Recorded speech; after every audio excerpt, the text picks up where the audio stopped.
You may have seen in the news, looking at the BBC website here, Prophet Muhammad cartoon sparks Batley Grammar School protest.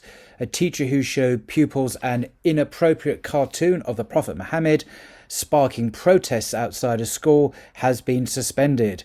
The image depicting the founder of Islam was used in a lesson at Batley Grammar School on Monday. And there are now a lot of people protesting against the school, and the government has said it was never acceptable to intimidate teachers. The teacher has been suspended, but there have been nasty threats made apparently against the school, against the teacher. And this raises a whole bunch of issues, which is kind of reason why I'm doing this video, just to get it off my chest.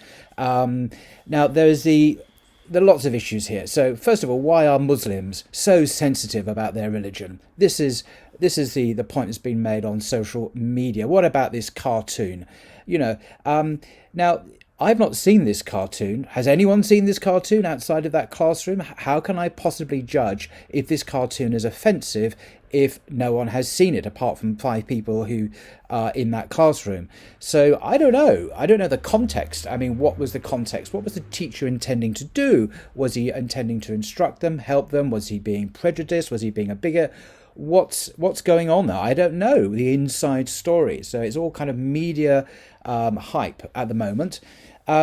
What's the reason why don't Muslims want the picture of Muhammad or any other prophet shown? Well, let's talk about that too. Not wanting to depict human figures, because once you have that impression in your mind of a human being, the temptation is to venerate and worship them as opposed to God, who is unseen, who we don't depict. So there is a concern there about, and a prohibition, I understand, in Islam of portraying prophets in case people fall into idolatry, as indeed many allege that Christians have in worshipping Jesus and Mary. But why are Muslims so sensitive about their religion? Well, because Muslims tend to be religious. Unlike most Christians and Jews, Christians say the Church of England, they tend to be quite happy to roll over and let people mock their faith, and just to prove that they're jolly good sports, and they don't mind having their faith rubbished and satirized and ridiculed. And I've actually heard Christians say this over and over again. Muslims, however, take their religion really seriously. Now, is that a bad thing? Well, what is religion? Well, religion is about, many people would argue, the most important thing there is in life. It's to do with why we're here, the meaning of life, God, our relationship with human beings, the life after death. It is for Muslims who have not been secularized like virtually all other people have, Christians and Jews and others, the most important thing. And so maybe it's a healthy attitude to actually be sensitive about it because it's so important. So maybe, that's I think also, as a general rule, in the UK and in the West, I think, we have lost a sense of the sacred. There are new sacred cows that we can't criticize now, we can't mock, we can't in any way depict in a negative way. There are plenty of things in our society you're not permitted to take the piss out of now. LGBTQ or whatever it is. There's a growing list of things that we cannot be critical of, we cannot mock, we cannot say anything negative about. So when Muslims get upset at cartoons, can't they too have their red lines that we cannot cross? Why can't they, who have this idea of faith being supremely important in life, also have a right to say, we don't want cartoons that allegedly depict Muhammad? Is it because he's depicted as such, or is depicted in a way that's offensive? And I'm not clear, because I don't know what's really going on.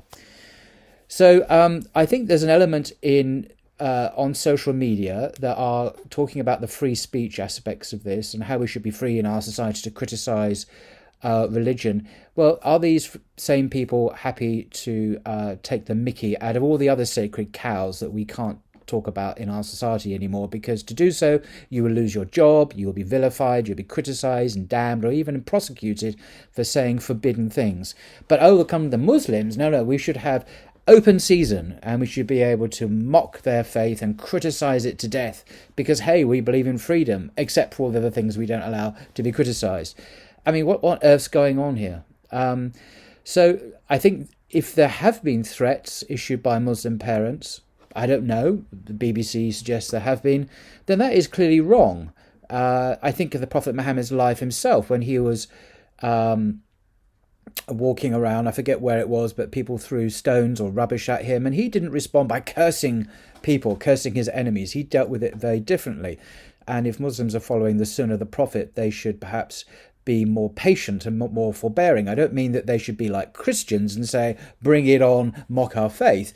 But I think making threats, if that has been done, death threats or threats of violence or intimidation, is not the way it should be done. It should be done in a different way, without compromising the importance of faith. So, this is a really dangerous moment for Muslims in Britain, because it looks, to many people, it looks bad. It looks as if Muslims are getting teachers fired because they criticise a religion, and that kind of really rankles a lot of British people. But I think it exposes our hypocrisy, that we can't criticise a whole raft of things, but people are saying, no, we can criticise Muslims.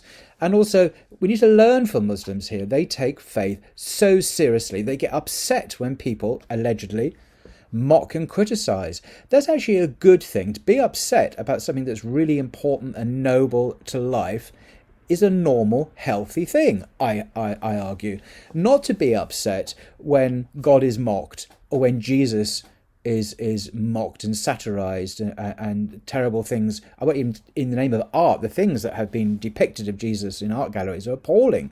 And same for Mary, mother of Jesus, and so on. We shouldn't tolerate that either, because faith is the highest form of human expression towards our Creator, and that's the one thing really that should be protected. I am in favour of blasphemy laws myself.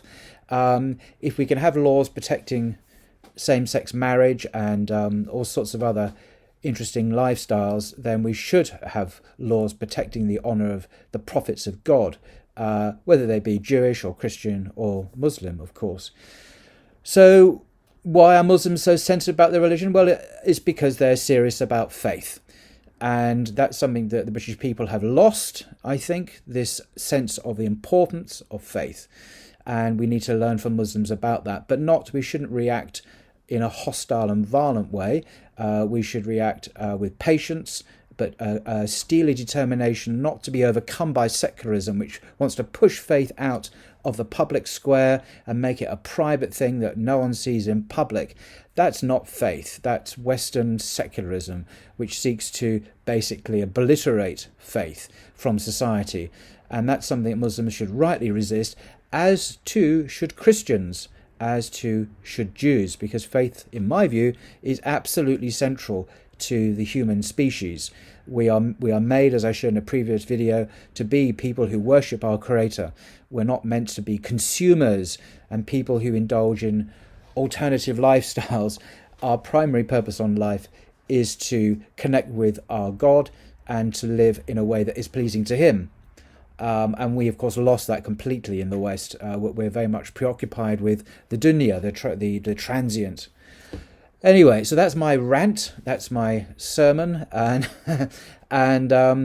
I just finished by saying I don't know what's going on at that school. I've not seen I've not spoken to the teacher. I've not seen him being interviewed. I've not seen the cartoon. I've not seen anyone interviewed who actually saw it and described their reaction. It just seems to be a media circus around rumour and gossip and speculation, and it's triggering all those people who hate Islam or hate Muslims, and it's kind of triggering all sorts of things. But there are some really serious issues involved here, which these kinds of incidents invite us to consider afresh the role of faith in society, and why some people are so passionate about faith, and why we are not, as a country, anymore taking faith seriously. And I think that is the supreme question here, is our loss of faith and the way the sacred has been, we've lost a sense of the sacred in our lives. Anyway, enough for now. Till next time.